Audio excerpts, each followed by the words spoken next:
বন্ধুরা, চলে এসেছি আজকে আরো একটা রেসিপি নিয়ে। হ্যাঁ, হয়তো রেসিপিটা আপনাদের সকলেরই পরিচিত রেসিপি। হ্যাঁ, সেই রেসিপিটার নাম কিন্তু ফুলকপি সিঙ্গারা। হয়তো সবাই চেনো এই সিঙ্গারাটা। এবার চলো এই সিঙ্গারার উপকরণগুলো দেখে নিই। লাগবে ময়দা, এছাড়া লাগছে এতে সাদা তেল, এছাড়া আরো লাগবে এতে আলু, এছাড়া আর লাগছে এতে যেটা মেন ইম্পর্টেন্ট ফুলকপি। এছাড়া আরো মশলার মধ্যে লাগছে আদা, লাগবে কাঁচা লঙ্কা, এছাড়াও এতে লাগবে পাঁচফোড়ন। এছাড়া আরো যেগুলো লাগছে সেগুলো হচ্ছে বাদাম, আর লাগছে হচ্ছে এতে কাজু কিশমিশ। এছাড়া লাগবে এর মধ্যে কাসুরি মেথি, লবণ। তো চলো বন্ধুরা, এবারে দেখে নিই কিভাবে রেসিপিটা আমরা তৈরি করছি। হ্যাঁ, কিভাবে তৈরি করছি, চলো তৈরি করার জন্য চলে যাই সোজা রান্নাঘরে। তো দেখতে পাচ্ছ চলে এসেছি রান্নাঘরে। এই রেসিপিটা কিন্তু আজকে পুরোটাই তৈরি হবে আমার গ্যাসে। তো হ্যাঁ, দেখো। আর অবশ্যই যদি রেসিপিটা ভালো লাগে বাড়িতে তো ট্রাই করবে। ভালো লাগলে লাইক, কমেন্ট, শেয়ার করো, আর অবশ্যই চ্যানেলটাকে সাবস্ক্রাইব করে দিও। তো চলো এবারে দেখে নাও উপকরণগুলো। দেখো এখানে আলু আর ফুলকপি আছে, এছাড়া এখানে লাগবে দুটো কাঁচা লঙ্কা, যেটা আমি একটু থেঁতো করে নিয়েছি, চাইলে কুচিয়ে নিতে পারো তোমরা। আর নিয়েছি গ্রেট করা আদা। এছাড়া এখানে আরো আমি নিয়েছি হলুদ গুঁড়ো, নিয়েছি এখানে কাসুরি মেথি, এছাড়া এখানে আরো নিয়েছি আমি পাঁচফোড়ন, নিয়েছি লবণ। আর এখানে যে উপকরণগুলো তোমরা দেখতে পাচ্ছ না সেগুলো হচ্ছে ময়দা, সাদা তেল, বাদাম আর কাজু কিশমিশ। চলো এবার আমরা গ্যাসটা অন করে নিই। আর অন করে গ্যাসে তেল দিয়ে দিই, মানে কড়াইতে তেল দিয়ে দিই। তো দেখো গ্যাস অন করে নিয়েছি, এবার কড়াইয়ের মধ্যে আমরা তেল দিয়ে দেবো। হ্যাঁ, সাদা তেলেই করবো এই পুরো রেসিপিটা আমি। দেখো সাদা তেল দিয়ে দিলাম। এবারে তেলটা একটু গরম হোক। এই তেলটা দিলাম মানে পুরো রান্নাটার জন্যই এটা দিলাম। এই জন্য একটু বেশি করে দিয়ে দিলাম, দেখতেই পাচ্ছ। তো দেখো একটু খুন্তি দিয়ে নাড়িয়ে চাড়িয়ে তেলটা চারিদিকে করে দিলাম। দিয়ে এবার এর মধ্যে আমরা প্রথমেই ফুলকপিটাকে ভাজবো। তার আগে বলে নিই, এই ফুলকপিটাকে কিন্তু আমি একটু লবণ জলে ভিজিয়ে রেখেছিলাম, কারণ ফুলকপিতে তো অনেক সময় পোকা থাকে। তো তার জন্য চলো এবার এটাকে ভেজে নিই। দিয়ে দিলাম কড়াইয়ের মধ্যে। এবারে এটাকে খুব ভালো করে আমরা ভেজে নেব। তো দেখতে পাচ্ছ একটু নাড়িয়ে চাড়িয়ে ভেজে নিব। তার আগে কিন্তু এতে সামান্য লবণ দিয়ে দেবো। একটু অল্প পরিমাণেই দেবো, তোমরা যে যার পরিমাণ মতো দিও। আমি ফুলকপির মাপে এখানে লবণটা দিলাম। তো চলো একটু নাড়িয়ে চাড়িয়ে নিয়ে একটু ভাজা ভাজা হলে কিন্তু আমরা এর মধ্যে আলুটা অ্যাড করে দেবো। দেখতে পাচ্ছ একটু নাড়িয়ে চাড়িয়ে নিয়েছি। দেখো এখানে আমি আলুটা অ্যাড করে দিলাম, কেটে রাখা আলুটা দিয়ে দিয়েছি। দিয়ে এর মধ্যে আবারও আমরা একটু লবণ আর হলুদ দিয়ে দেবো। তো দেখো প্রথমেই দিয়ে দিচ্ছি লবণ, দিয়ে দিলাম লবণ এতে। আর দিয়ে দেবো এর মধ্যে হলুদ। হলুদটা তোমরা দিতেও পারো, নাও পারো, তবে আমার মনে হয় দিলে কালারটা খুব সুন্দর আসবে। সবাই তো সিঙ্গারার পুরে কালার দেয় না, অনেকে দেখবে সাদা সাদাও পছন্দ করে। তো আমি এখানে হলুদটা ইউজ করেছি। তো আমি একটা কথা বলি বন্ধুরা, আমি খুব দুঃখিত যেটা তোমাদের দেখাতে পারিনি ক্যামেরার মধ্যে। এখানে কিন্তু আমি একটু বাদাম দিয়েছিলাম, যেটা তোমাদের দেখানো হয়নি। তো তার জন্য তোমাদের সকলের কাছে আমি ক্ষমা চেয়ে নিচ্ছি। তো চলো এবার এইভাবেই আমরা সবকিছু দিয়ে এটাকে কিছুক্ষণ ভাজা ভাজা করে নিই। হ্যাঁ, ওই 70% মতোই এটাকে আমরা আগে ভাজবো। দেখো নাড়িয়ে চাড়িয়ে এইভাবে ভেজে নেবো। তো দেখো 70% ভাজা হয়ে গিয়েছে। এবারে কড়াইয়ের মাঝখানে আমি একটু ফাঁকা করে নিলাম। এবার এর মধ্যে দিয়ে দেবো কিছুটা পরিমাণে সাদা তেল। এই কাজটা তোমরা এই আলু ফুলকপিটা না দিয়ে নিয়েও করতে পারতে, কিন্তু আমি আর না পাইনি। আর দিয়ে দিলাম দুটো কাঁচা লঙ্কা, যেটা থেঁতো করে রেখেছিলাম। আগেও বলেছি আবারও বলছি, চাইলে এটা তোমরা কুচিয়ে নিতে পারো। তো আমি এখানে কুচাইনি, আমি একটু থেঁতো করে নিয়েছি। নরম হয়ে গেলে এটা এমনি ঘেটে যাবে। তো দেখো দিয়ে দিলাম পাঁচ ফোড়ন। ফোড়নের জন্য যতটুকু লাগে ততটুকুই দেবে তোমরা পরিমাণ মতো। তো আমি এখানে পাঁচ ফোড়নটা দিয়ে একটু নাড়িয়ে চাড়িয়ে নেবো। আর সিঙ্গারার এই যে পাঁচ ফোড়ন, কাঁচা লঙ্কা, আদার যে স্মেলটা ওঠে না, এটাই পুরো সিঙ্গারার টেস্টটাই একদম আলাদা করে দেয়, গন্ধটাই একদম আলাদা। তো দেখো একটু পাঁচ ফোড়ন আর লঙ্কাটাকে নাড়িয়ে চাড়িয়ে ভেজে নিয়ে এর মধ্যে আমরা কিন্তু এখানে যে আদাটা গ্রেট করে রেখেছিলাম, আগে বেশ গ্রেট করা আদা, পেস্ট করা কিন্তু না, গ্রেট করা আদা নেবে, এটা দিয়ে দিলাম। তো এটাকে দিয়ে একটু নাড়িয়ে চাড়িয়ে তারপর পুরো আলু আর ফুলকপির সাথে এটাকে একদম ভালো করে আমরা মিশিয়ে নেব। এটা একসাথে দিলে কি হয় বলতো, খুব সুন্দর। এই পর্যায়ে দিলে না, কেন এটা 70% হয়ে আছে, তো বাকি 30% মানে 30% হতে হতে মানে পুরো 100% যখন এটা হয়ে যাবে, পুরো রেডি হয়ে যাবে, ততক্ষণে না এই আদা, পাঁচফোড়ন, কাঁচা লঙ্কার গন্ধটা এই আলুর মধ্যে চলে যাবে, যেটা খেতে কিন্তু অসম্ভব সুন্দর লাগবে। তো দেখতে পাচ্ছ, এইভাবে আরো কিছুক্ষণ আমরা নাড়িয়ে চাড়িয়ে নেব। আর তারপরে বাকি জিনিসগুলোকে আমরা দেবো। দেখো, খুব ভালো করে কিন্তু আমরা উল্টে পাল্টে নাড়িয়ে নিচ্ছি, ততক্ষণ করবো যতক্ষণ না এটা পুরোপুরি সেদ্ধ হয়ে যাচ্ছে, একদম 100%, যাকে বলে 100% সেদ্ধ। দেখো, আরো কিছুক্ষণ আমরা এইভাবে উল্টে পাল্টে ভেজে নেবো, নিয়ে তারপরে বাকিগুলো দেবো। এখানে বলি, তোমরা কেউ যদি চাও এই জায়গায় নারকোল দিতে পারো কোচানো। এবার আমি এখানে কাসুরি মেথিটা দিয়ে দেবো। কাসুরি মেথিটা দেওয়ার আগে একটু হাতের তালুতে প্রেস করে নাও, মানে একটু ঘষে নাও, নিলে না এটা খুব সুন্দর গুঁড়ো গুঁড়ো হয়ে যাবে, স্মেলটাও খুব সুন্দর আসবে কাসুরি মেথি। দেখো, এইভাবে হাতের তালুর মধ্যে নিয়ে খুব ভালো করে আমি ঘষে নিচ্ছি, নিয়ে আর আলুর মধ্যে দিয়ে দিলাম। দেখো, একদম ঝুরঝুরে হয়ে যাবে এটা হাতে ঘষার ফলে। দেখো, একদম গুঁড়ো গুঁড়ো হয়ে গিয়েছে। এবার এর মধ্যে দিয়ে দেবো, আর দিয়ে দেবো কুচিয়ে রাখা কাজু কিশমিশটা।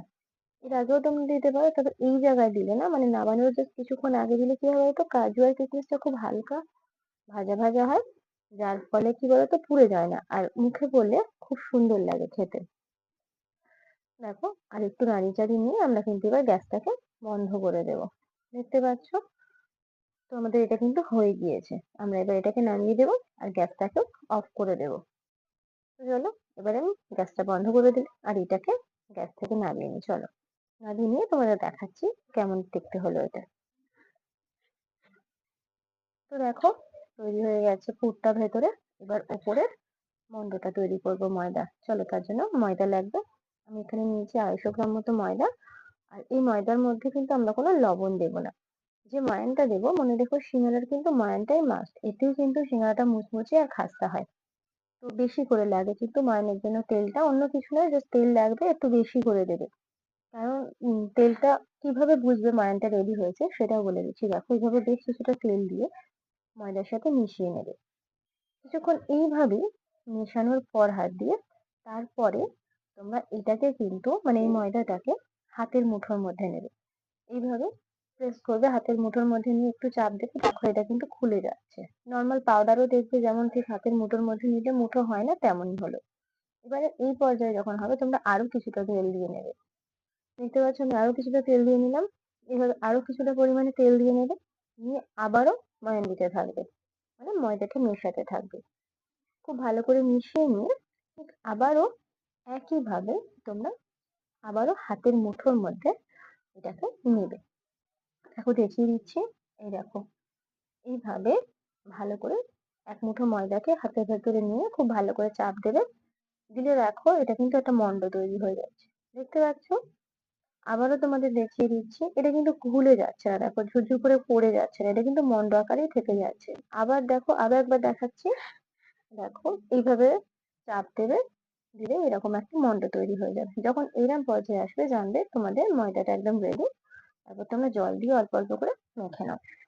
এই ডোটা কিন্তু একটু শক্ত গোছের ডো হবে। একদমই তোমরা এটাকে নরম পাতলা, মানে যেমনটা রুটি বা লুচির জন্য আমরা বানাই না, একটু নরম ডো, অমনটা হবে না। এটা কিন্তু একটু শক্ত ধরনের হবে ডোটা।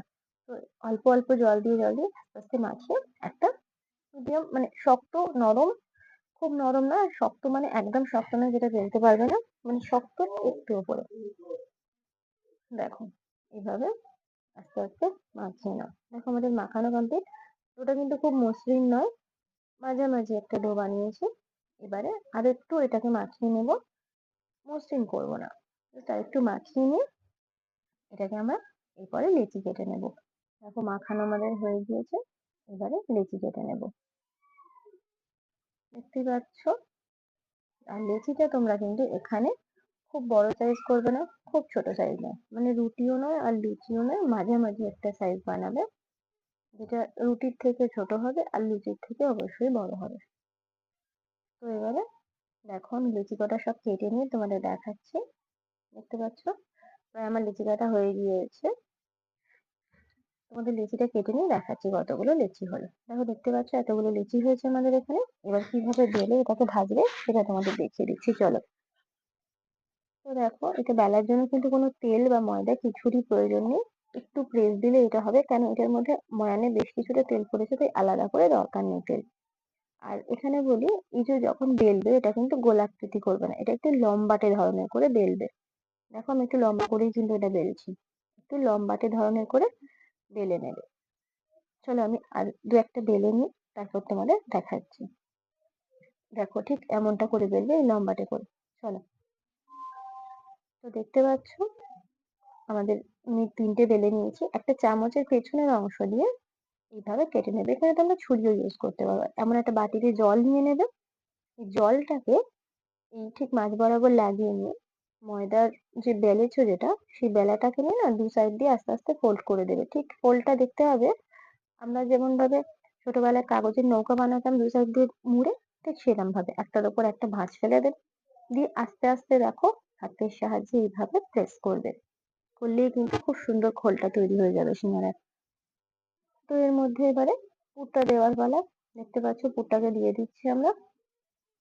আর যেহেতু বাড়িতে তৈরি সিঙ্গারা, তাই একটু বেশি করেই পুরটা দিও, খেতে খুব সুন্দর হবে। দেখো ভর্তি করে পুর দিয়ে একটু হাত দিয়ে চেপে চেপে দিও ভেতর দিকে। দেখো দিয়ে দিয়েছি, এবার হাতের সাহায্যে একটু প্রেস করে করে চেপে দিব। দেখো দেওয়ার পরে মুখটা আস্তে আস্তে এইভাবে মুড়িয়ে দিলাম। ঠিক এই একইভাবে আমরা প্রত্যেকটা সিঙ্গারাকে এইভাবে গড়ে নেব। দেখতে পাচ্ছ? দেখো এটা হয়ে গেলে, তাহলে আরেকটা তোমাদের দেখিয়ে দিই। আর তোমাদের যদি এখানে মুড়িয়ে নেওয়ার অসুবিধে হয়, তোমরা চারিদিক থেকে একটু জল দিয়ে নেবে সাইড দিয়ে, তাতে করে কি হয় খুব সহজে এটা আটকে যায়, মানে একটু প্রেস দিলে এটা আটকে যাবে। দেখতে পাচ্ছ একটু চাপ দিয়ে আটকে যাচ্ছে। মুখটা মোড়ার সময় সেম কাজ করবে। দেখো আমাদের খোলটা তৈরি হয়েছে, একইভাবে দুটো পার্টকে আমরা জুড়ে নিয়েছি, নিয়ে আর এইভাবে করেছি। দেখো ভেতরে আমি আবারও পুরটা দিয়ে দিলাম। তো ভর্তি করে পুর দিয়ে দেখো হাত দিয়ে চেপে চেপে দিচ্ছি। দেওয়ার পরে দেখো, যাদের অসুবিধা হবে তাদের জন্য বলছি, দেখো এই বাটির জলটাকে আমি এইভাবে হাতের সাহায্যে নিয়ে চারিদিকে লাগিয়ে দিলাম। দেখো দিয়ে একটু চাপ দিলে কিন্তু এটা সহজেই আটকে যাবে। দেখতে পাচ্ছ? এবার চারিদিক থেকে ভালো করে চেপে দিও, যেন এটা কোনোভাবে খুলে না গিয়ে পুরটা বেরিয়ে আসে। দেখতে পেলে? তো চলো এইভাবে আমরা সবকটা সিঙ্গারা গড়ে নিই, তারপর তোমাদের দেখাচ্ছি কিভাবে এটা ভাজতে হবে। চলো গড়ে নিই। তো দেখো আমার ময়দা মানে সিঙ্গারাটা কমপ্লিট হয়ে গিয়েছে করা। এবারে আমরা কড়াইটা গ্যাসটা জেলে দিয়ে কড়াইতে তেল দিয়ে দেবো। দেখতে পাচ্ছ এভাবে তেলটা দিয়ে দিলাম। এবারে কিন্তু বলি যে সিঙ্গারার জন্য কিন্তু তেলটা গরম হতে লাগে না, ঠান্ডা তেলের মধ্যে চেষ্টা করবে সিঙ্গারা গুলো ছেড়ে দেওয়ার। দেখো এবার আস্তে আস্তে এটা কিন্তু হবে, খুব মানে একদম একদম দেখতে পাচ্ছ এখন জোর আছে, একটু যখনই দেখবে তেলটা হালকা মানে তেলটা কিন্তু আলাদা করে বেশি গরম করতে হবে না, একটু প্রথমে জোর দিয়ে তারপর একদম আস্তে করে দেবে। খুব লো টেম্পারেচারে, জানো যারা নিমকি ভাজতে জানো খুব ভালো করে জানো, ঠিক নিমকি ভাজার সময় আমরা এমনটা করি, মানে একদম খুব আস্তে। দেখো টেম্পারেচারটা আছে, দেখো আমি উল্টে দিচ্ছি, তাও কিন্তু দেখতে পাচ্ছ একদম গায়ের যে রংটা কোনো পরিবর্তন হয়নি, এখনো সাদা সাদাই আছে। বেশ কিছুটা টাইম নিয়ে কিন্তু সিঙ্গারা ভাজতে হয়। সিঙ্গারা ভাজতে গেলে বেশি উৎপাত করলে হবে না, একটু সময় ধরে এটা ভাজলে খুব সুন্দর খাস্তা আর মুচমুচে হবে। দেখতে পাচ্ছ একদম সিঙ্গারার কালার চলে এসেছে, তুলে নিচ্ছি। আর এখানে আমার রাঁধুনিও চলে এসেছে চেকআপের জন্য। দেখতে পাচ্ছ তুলে নিলাম এগুলো, প্রত্যেক কটা তুলে নিয়ে আবারও আমরা বাদ বাকি যেগুলো আছে সেগুলোকেও কড়াই দিয়ে একইভাবে ভেজে নেবো, একদম লো টেম্পারেচার করে, মানে একদম যে গ্যাসের ফ্লেমটা যাকে বলে লো টু মিডিয়াম, সেই পর্যায়ে রেখে আমরা কিন্তু জিনিসটাকে করবো। তো দেখো বাদ বাকিগুলোকেও আমি এখানে দিয়ে দিচ্ছি। তো দেখো দিয়ে দিচ্ছি এর মধ্যে বাদ বাকিগুলো। এখন রাঁধুনি দাঁড়াও সবকিছু নিয়ে টানাটানি করছে, ও ওর মতো থাক, আমি চলো একে একে প্রত্যেক কটা সিঙ্গারা এর মধ্যে ছেড়ে দিই। দেখতে পাচ্ছ একটু কেন, যেহেতু একবার ভাজা হয়ে গেছে তো তেলটা হালকা গরম আছে, আমি গ্যাসের ফ্লেমটা একদম কমিয়ে দিয়েছি, যার জন্য দিয়ে দেখো ছেড়ে দিচ্ছি এগুলো আস্তে আস্তে। তো এইভাবে আস্তে আস্তে প্রত্যেক কটাকে আমি ছেড়ে দিলাম, দিয়ে আবারও আমি একইভাবে উল্টে পাল্টে দেবো, একইভাবে উল্টে পাল্টে দিয়ে ভেজে নেবো একটু টাইম নিয়ে। দেখতে পাচ্ছ এইটাকে এইভাবেই টাইম নিয়ে ভাজবো আমরা। তো দেখো বন্ধুরা আমাদের সিঙ্গারাগুলো কিন্তু ভাজা কমপ্লিট। এইভাবে তোমরা এই পদ্ধতিতে বাড়িতে অবশ্যই ফুলকপি সিঙ্গারা বানিয়ে দেখো, অবশ্যই তোমাদের ভালো লাগবে আশা করি। ভালো লাগলে আমার চ্যানেলকে লাইক কমেন্ট শেয়ার আর সাবস্ক্রাইব করে দিও। আসছি পরের ভিডিওয় আরো অন্যান্য রেসিপি নিয়ে। ততক্ষণের জন্য টাটা আর নমস্কার।